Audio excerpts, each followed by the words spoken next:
Hello friends, in this video I intend to teach you how to deposit USDT ERC20 in the STARTRADER Broker.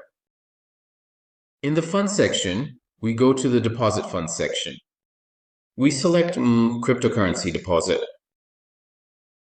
In this section, we click on USDT ERC20 and enter our account. Additionally, note that the minimum deposit is $50.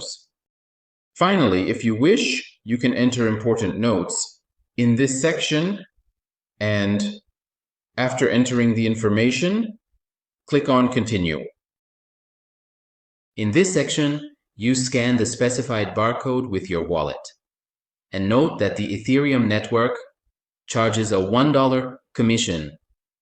If you wish, you can manually enter this address into your wallet. After completing the payment, click on this option.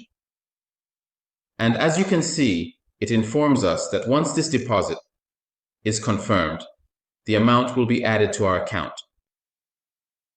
And friends, to check your transaction history, click on Transaction History.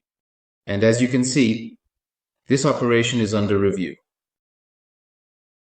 After 15 minutes, this amount was successfully deposited into our account. Good luck.